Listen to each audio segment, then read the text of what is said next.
My high honor to introduce Dr. Mark Zuckerberg.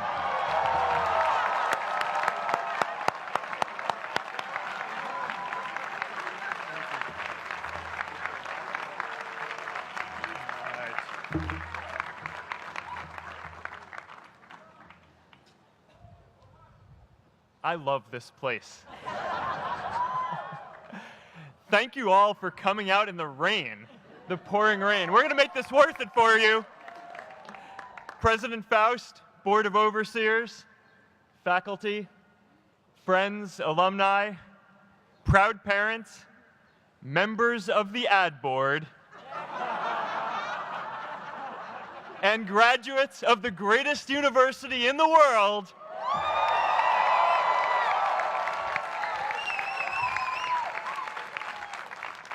I am honored to be here with you today because, let's face it, you accomplished something I never could. If I get through this speech today, it'll be the first time I actually finish something here at Harvard. Class of 2017, congratulations.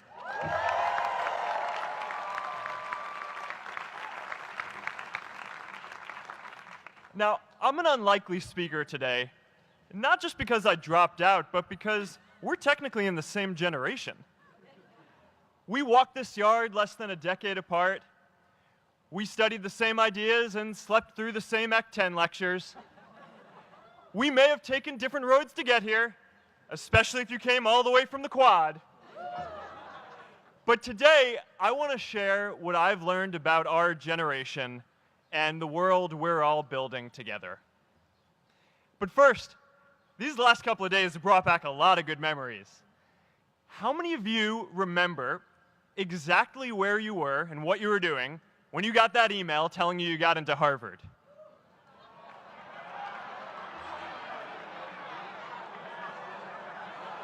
I was playing the video game Civilization, and I ran downstairs and got my dad, and for some reason, his first reaction was to video me opening the email. That could have been a really, really sad video. But I swear, getting into Harvard is the thing my parents are most proud of me for. My mom is nodding. You all know what I'm talking about.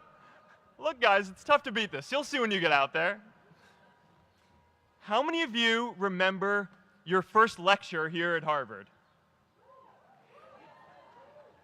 Mine was Computer Science 121 with the incredible Harry Lewis. Harry. I was running late for class, so I threw on a t-shirt, and I didn't realize until afterwards that I put it on inside out and backwards, and my tag was sticking out the front. I couldn't figure out why no one in class would talk to me. Except for this one guy, KX Jin. He just went with it. We started doing our problem sets together, and now he runs a big part of Facebook. And that, class of 2017, is why you should be nice to people.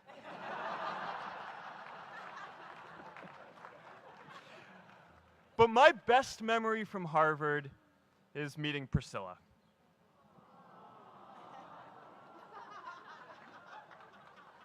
I had just launched this prank website, FaceMash. And the ad board wanted to see me. Everyone thought I was going to get kicked out. My parents drove up here to help me pack my stuff. My friends threw me a going-away party. Who does that? As luck would have it, Priscilla was at that party with her friends, and we met in line for the bathroom in the Foho Bell Tower, and in what must be one of the all-time most romantic lines, I turned to her and said, "I'm getting kicked out in 3 days, so we need to go on a date quickly." Actually, any of you graduating today can use that line. "I'm getting kicked out today. We need to go on a date fast." I didn't end up getting kicked out. I did that to myself. Priscilla and I started dating, and, you know, that movie made it seem like FaceMash was so important to starting Facebook. It wasn't. But without FaceMash, I never would have met Priscilla. And Priscilla's the most important person in my life. So you could still say it was the most important thing I built in my time here.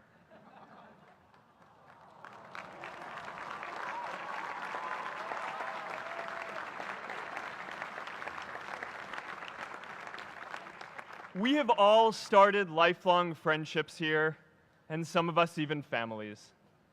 That's why I'm so grateful to this place. Thanks, Harvard.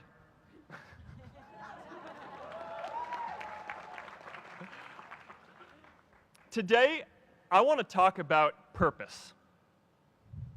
But I'm not here to give you the standard commencement about finding your purpose. We're millennials. We try to do that instinctively. Instead, I'm here to tell you that finding your purpose isn't enough. The challenge for our generation is to create a world where everyone has a sense of purpose. One of my favorite stories is when JFK went to go visit the NASA Space Center, and he saw a janitor holding a broom, and he asked him what he was doing, and the janitor replied, "Mr. President, I'm helping put a man on the moon." Purpose is that feeling that you are a part of something bigger than yourself, that you are needed, and that you have something better ahead to work for. Purpose is what creates true happiness. And you are graduating at a time when this is especially important. When our parents graduated, that sense of purpose reliably came from your job, your church, your community. But today, technology and automation are eliminating many jobs. Membership in a lot of communities has been declining, and a lot of people are feeling disconnected and depressed and are trying to fill a void in their lives. As I've traveled around, I've sat with children in juvenile detention and opioid addicts who've told me that maybe their lives would have turned out differently if they just had something to do, an after-school program or somewhere to go. I've met factory workers who know their old jobs aren't coming back and are just trying to find their path ahead.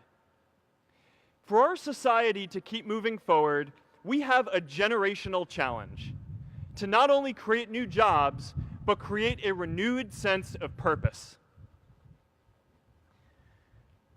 I remember that night I launched Facebook from that little dorm in Kirkland House.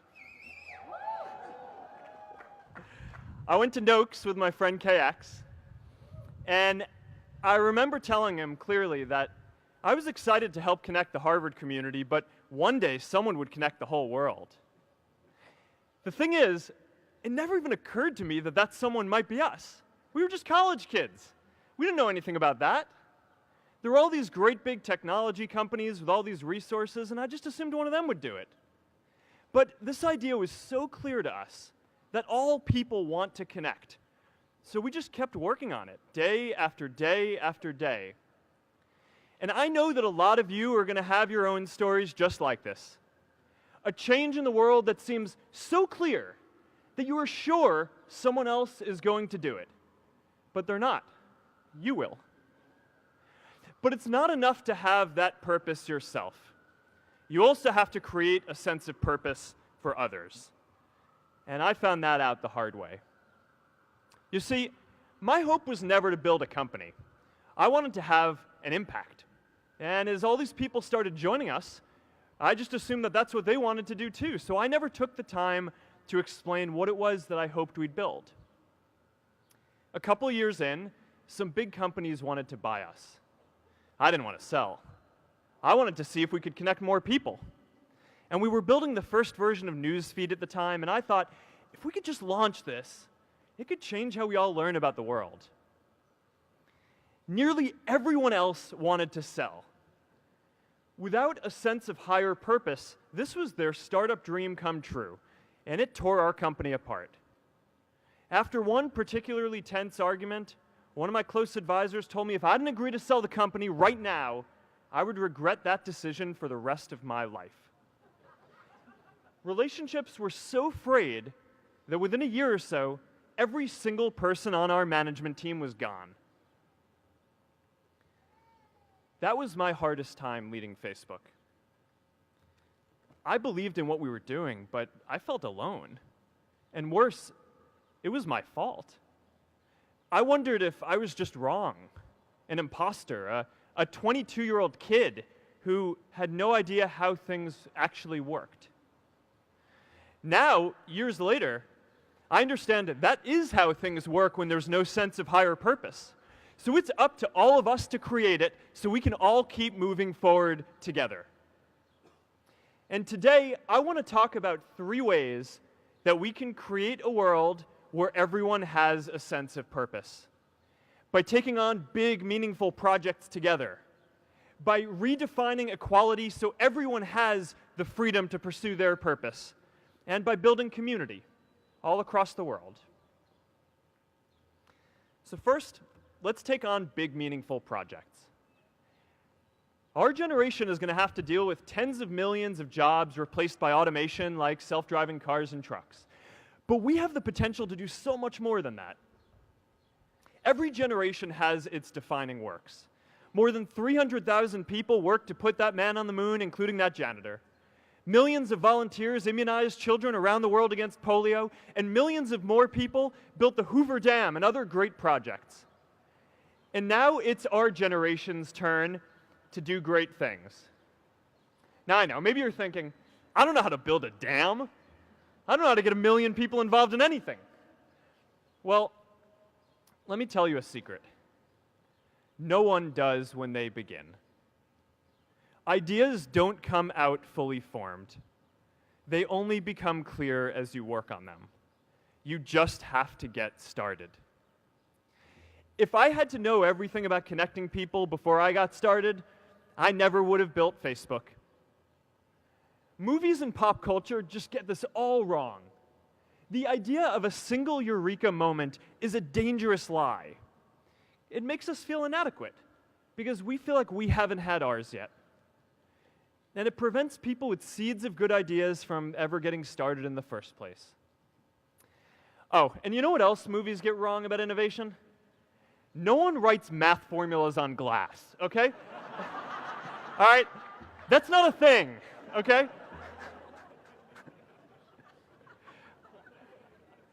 It's really good to be idealistic, but be prepared to be misunderstood.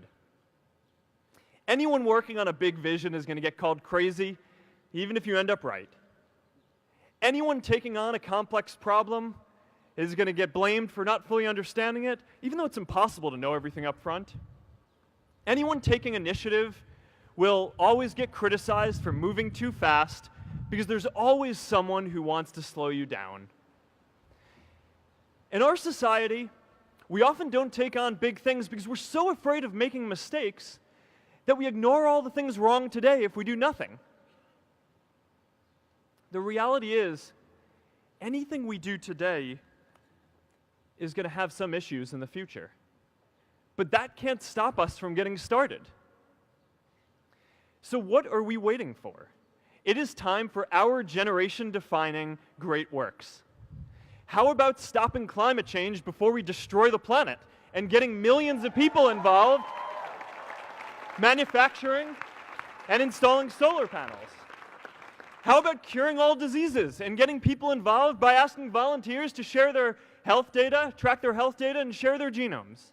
You know, today, our society spends more than 50 times as much treating people who are sick as we invest in finding cures so people don't get sick in the first place. It makes no sense. We can fix this. How about modernizing democracy so everyone can vote online? And how about personalizing education so everyone can learn? These achievements are all within our reach. Let's do them all in a way that gives everyone in our society a role. Let's do big things, not just to create progress, but to create purpose.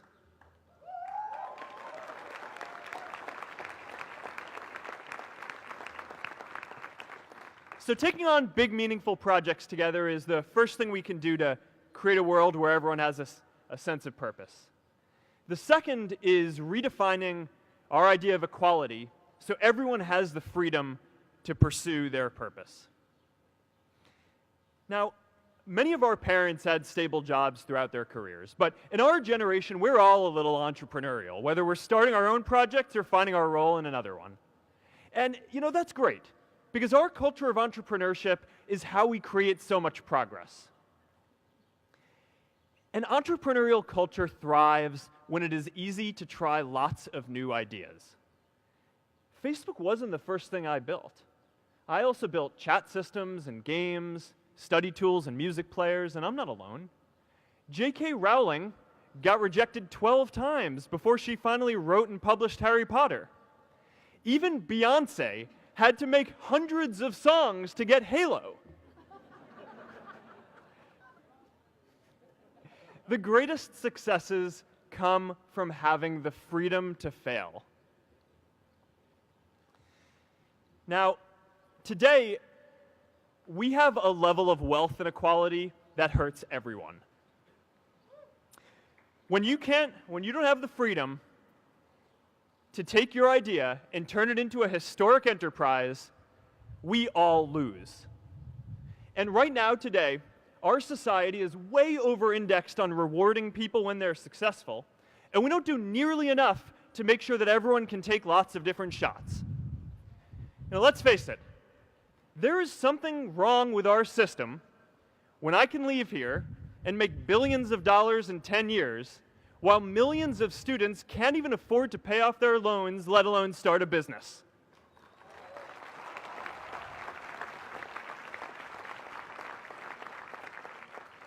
Look, I know a lot of entrepreneurs, and I don't know a single person who gave up on starting a business because they were worried they might not make enough money.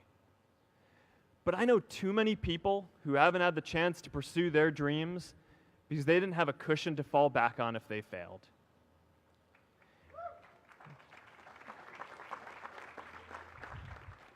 We all know you don't get successful just by having a good idea or working hard. You get successful by being lucky too.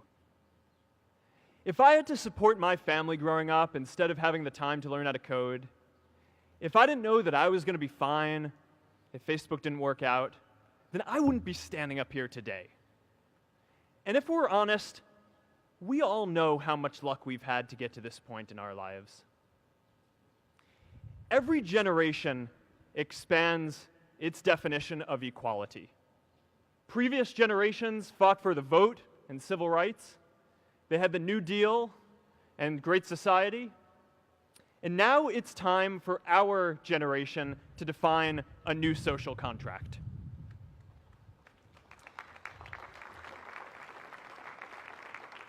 We should have a society that measures progress not just by economic metrics like GDP, but by how many of us have a role we find meaningful.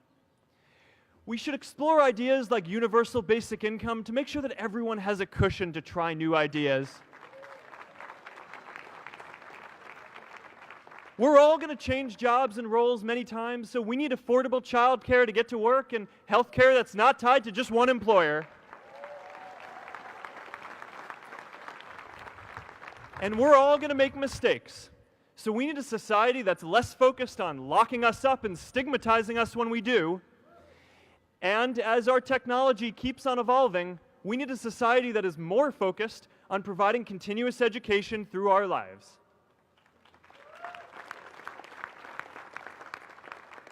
And yes, giving everyone the freedom to pursue purpose isn't going to be free. People like me should pay for it. And a lot of you are going to do really well, and you should too.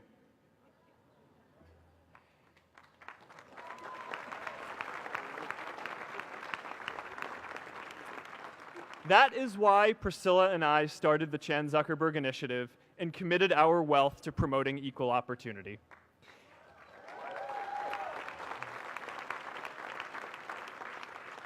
These are the values of our whole generation. It was never a question of if we were going to do this. The only question was when. Millennials are already one of the most charitable generations in history. In just 1 year, more than 3 in 4 US millennials donated to charity, and more than 7 in 10 raised money for another one. But it's not just about giving money. You can also give time. And I promise you, if you just take an hour or two a week, that's all it takes to give someone a hand and help them reach their potential. Now, maybe you're thinking, that's a lot of time. I'm not sure if I have that much time. I used to think that. You know, when Priscilla graduated from Harvard, she became a teacher. And before she'd do education work with me, she told me that I needed to get my own experience teaching a class. At first, I complained. I said, I'm kind of busy. I'm running this company. But she insisted. So I taught an after-school program at the local Boys and Girls Club on entrepreneurship. I taught those kids lessons on product development and marketing, and they taught me what it was like growing up feeling targeted for your race, and what it's like having a family member in prison.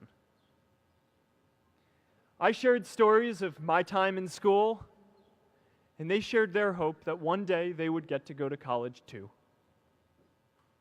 For 5 years, I've had dinner with those students every month.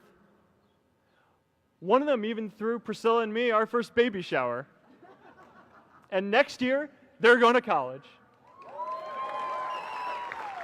Every one of them, first generation in their families.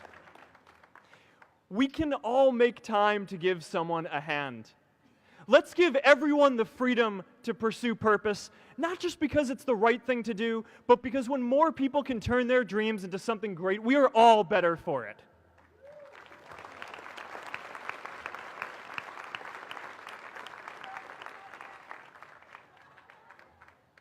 Purpose doesn't only come from work. The third way we can create a sense of purpose for everyone is by building community. And in our generation, when we say purpose for everyone, we mean everyone in the world. Now, quick show of hands. How many of you here are from another country? All right, now keep your hands up. How many of you are friends with one of these folks? Now we're talking. See, we have grown up connected. In a recent survey of millennials around the world, asking what most defines our identity, the most popular answer wasn't nationality, ethnicity, or religion. It was citizen of the world. That's a big deal. Every generation expands the circle of people we consider one of us. And in our generation, that now includes the whole world.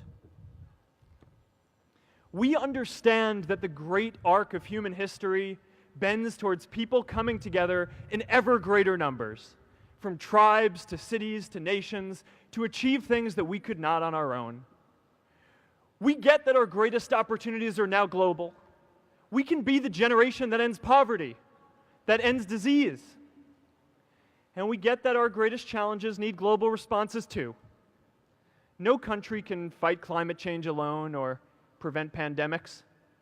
Progress now requires coming together, not just as cities or nations, but also as a global community. But we live in an unstable time. There are people left behind by globalization across the whole world. And it's tough to care about people in other places when we don't first feel good about our lives here at home. There's pressure to turn inwards. This is the struggle of our time. The forces of freedom, openness, and global community against the forces of authoritarianism, isolationism, and nationalism. Forces for the flow of knowledge, trade, and immigration against those who would slow them down. This is not a battle of nations. It is a battle of ideas. There are people in every country for more global connection, and there are good people against it. And this isn't going to be decided at the UN either. It's going to happen at the local level when enough of us feel a sense of purpose and stability in our own lives that we can start to open up and care about everyone else too. And the best way to do that is to start building local communities right now.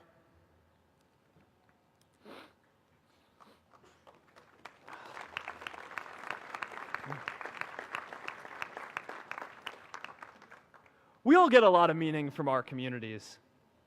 Who here's from Elliott House? How about Lowell? I know you guys found community because you literally live right on top of each other. And Mather?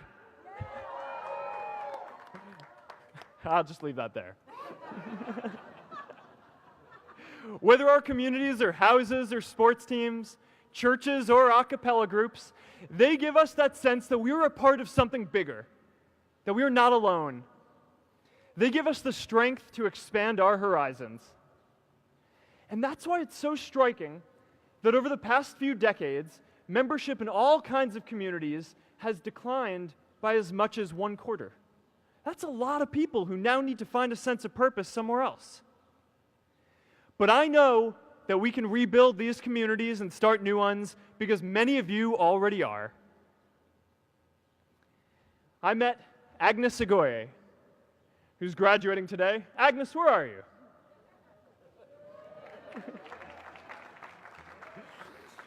Agnes spent her childhood navigating conflict zones with human trafficking in Uganda, and now she's trained thousands of law enforcement officials to keep communities safe.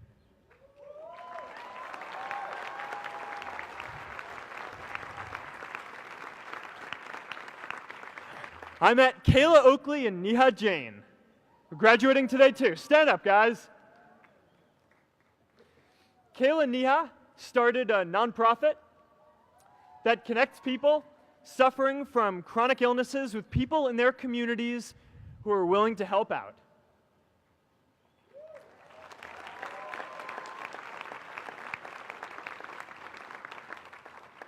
And I met David Razu Aznar, who's graduating from the Kennedy School today. David, stand up.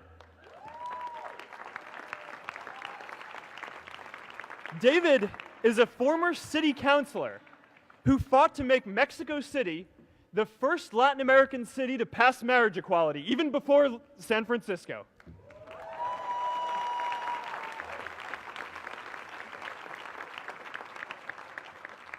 And this is my story too.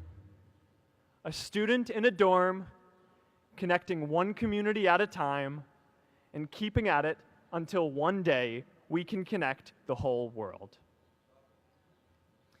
Change starts local. Even global change starts small with people like us. In our generation, the struggle of whether we connect more, whether we achieve our greatest opportunities, comes down to this: your ability to build communities and create a world where every single person has a sense of purpose.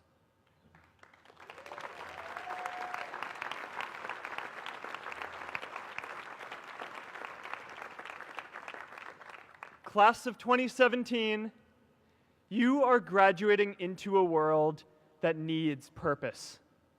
And it's up to you to create it. Now, maybe you're asking yourself, can I really do this? Well, remember when I told you about that class I taught at the Boys and Girls Club? One day after class, I was talking to my students about going to college, and one of my top students raised his hand and said that he wasn't sure he could go to college because he's undocumented. He wasn't sure if they'd take him. Last year, I took him out to breakfast for his birthday, and I wanted to get him a gift, so I asked him what he wanted, and he just started talking about struggles that he saw other students in his class facing, and finally said, you know, I'd really just like a book on social justice. I was blown away. Here is a young guy who has every reason to be cynical. He wasn't sure if the country he calls home, the only one he's known, was going to deny him his dream of going to college. But he wasn't feeling sorry for himself. He wasn't even thinking of himself. He has a greater sense of purpose, and he's going to bring people along with him. It says something about our situation today that I can't even say his name because I don't want to put him at risk. But if a high school senior who doesn't know what the future holds for him can do his part to move the world forward, then we owe it to the world to do our part too.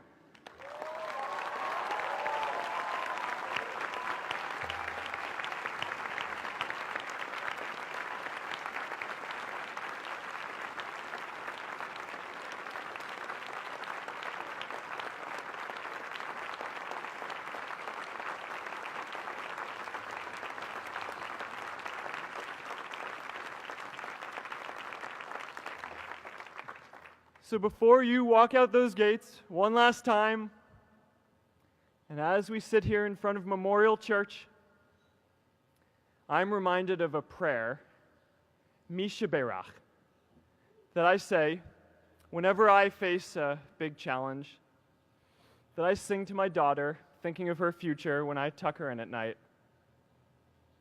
And it goes, "May the source of strength, who's blessed the ones before us, help us find the courage to make our lives a blessing." I hope you find the courage to make your life a blessing. Congratulations, class of 2017. Good luck out there.